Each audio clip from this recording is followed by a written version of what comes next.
छत्रपती शिवाजी महाराजांचा, डॉक्टर बाबासाहेब आंबेडकरांचा, डॉक्टर बाबासाहेब आंबेडकरांचा, भारतीय संविधानाचा, भारतीय संविधानाचा, ईव्हीएम मशीन हटाव, ईव्हीएम मशीन हटाव, ईव्हीएम मशीन हटाव। मी सुनील भुजंगराव पाटील धानोरकर, ग्रामपंचायत सदस्य। ग्रामीण भागातल्या कुठल्याही व्यक्तीचा ईव्हीएम मशीनवर विश्वास उरलेला नाही, त्यामुळं ईव्हीएम हटवून बॅलेट पेपरवर निवडणुका घ्याव्यात ही आमची सर्वांची इच्छा आहे। यापूर्वी या अनुषंगाने आपण उपोषण वगैरे केले? हो, उपोषण केलेले मी चळवळीत बऱ्याच दिवसापासून हो। त्याच्यात काही वैर नाही, मला चळवळ चांगल्यापैकी माहित आहे आणि देश बी मला चांगल्यापैकी माहित आहे, त्यात काही हे नाही। स्टेशन लिमगाव हे गाव निवडण्याचं कारण, लिमगाव हे गाव म्हणण्यापेक्षा पूर्ण सर्कल हे पुरोगामी विचाराचं गाव आहे। याच गावानं राज्याला सर्वात उत्कृष्ट असा शिक्षण मंत्री याच गावानं महाराष्ट्राला दिला। माननीय कमल किशोरजी कदम साहेब हे या लिमगावचेच सुपुत्र, त्यांनी महाराष्ट्राच्या मंत्रीपद, शिक्षण मंत्रीपद भूषवले त्यांनी।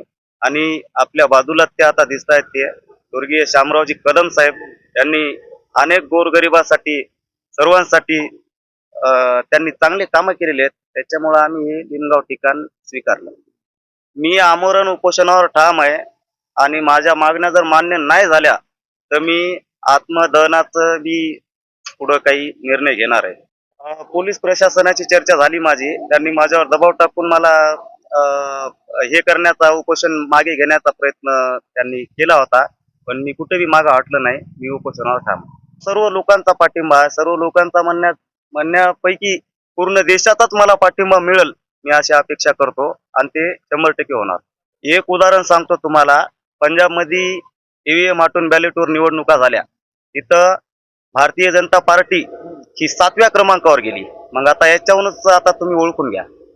सर्वप्रथम या ठिकाणी देशाचा नागरिक म्हणून महत्त्वाचं पाऊल या ठिकाणी आमचे मित्र, चळवळीतील सहकारी सुनील पाटील धानोरकर यांनी हा ईव्हीएम हटवून लोकशाहीच्या अधिकृतपणे लोकशाहीला मजबूत या ठिकाणी जे काय आहे बॅलेट पेपर, त्या निवडणुका घ्याव्यात या मागणीसाठी जे उपोषणाला बसले त्यांना रिपब्लिकन सेनेकडून माझे नेते आदरणीय आनंदराज आंबेडकर साहेबांकडून जाहीर पाठिंबा व्यक्त देतो।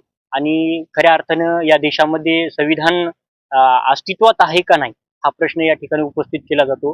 आणि खऱ्या अर्थानं जर संविधान जिवंत राहायचं असेल, या ठिकाणी जे काही संविधानामध्ये महत्त्वाची जी काही भूमिका असते निवडणूक विभागाची, ती निवडणूक विभाग या ठिकाणी कुचकामीपणे या ठिकाणी काम करत आहे, निकामीपणे। या ठिकाणी जर पंजाब आणि कर्नाटक सारखे राज्य ईव्हीएम हटून बॅलेटवर निवडणुका घेत असतील तर महाराष्ट्र, पुरोगामी महाराष्ट्र म्हणून या महाराष्ट्राने देखील, या निवडणूक विभागाने देखील बॅलेट पेपरवर निवडणुका घ्याव्यात।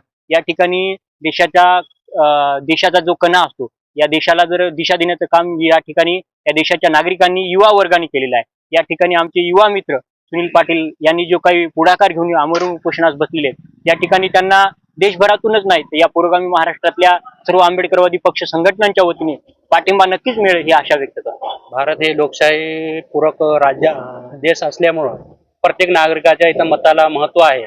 आणि आमचे मित्र सुनील पाटील धानोरकर यांनी जे ईव्हीएम हटाव आणि संविधान बचाव आणि देश बचावचा जो संकल्पना आहे ती पूर्णत्वास नेण्यासाठी या ठिकाणी एक भारतीय नागरिक या नात्यानं त्यांनी मताचा अधिकार हा प्रत्यक्षामध्ये बॅलेटवर त्यांना कुणाला मतदान केलं हे समजण्यासाठी जो बॅलेट आणण्याचा त्यांनी जो अधिकाराची मागणी केलेली आहे, त्या अनुषंगानं आम्ही बहुजन युथ पॅन्थर जिल्ह्याच्या वतीनं आम्ही पूर्ण संघटनेच्या वतीनं सुनील पाटील धानोरकर यांच्या ईव्हीएम हटाव आणि बॅलेट पेपर लाव या मागणीसाठी आम्ही जाहीर पाठिंबा देत आहोत। एवढं सांगतो आणि थांबतो। धन्यवाद।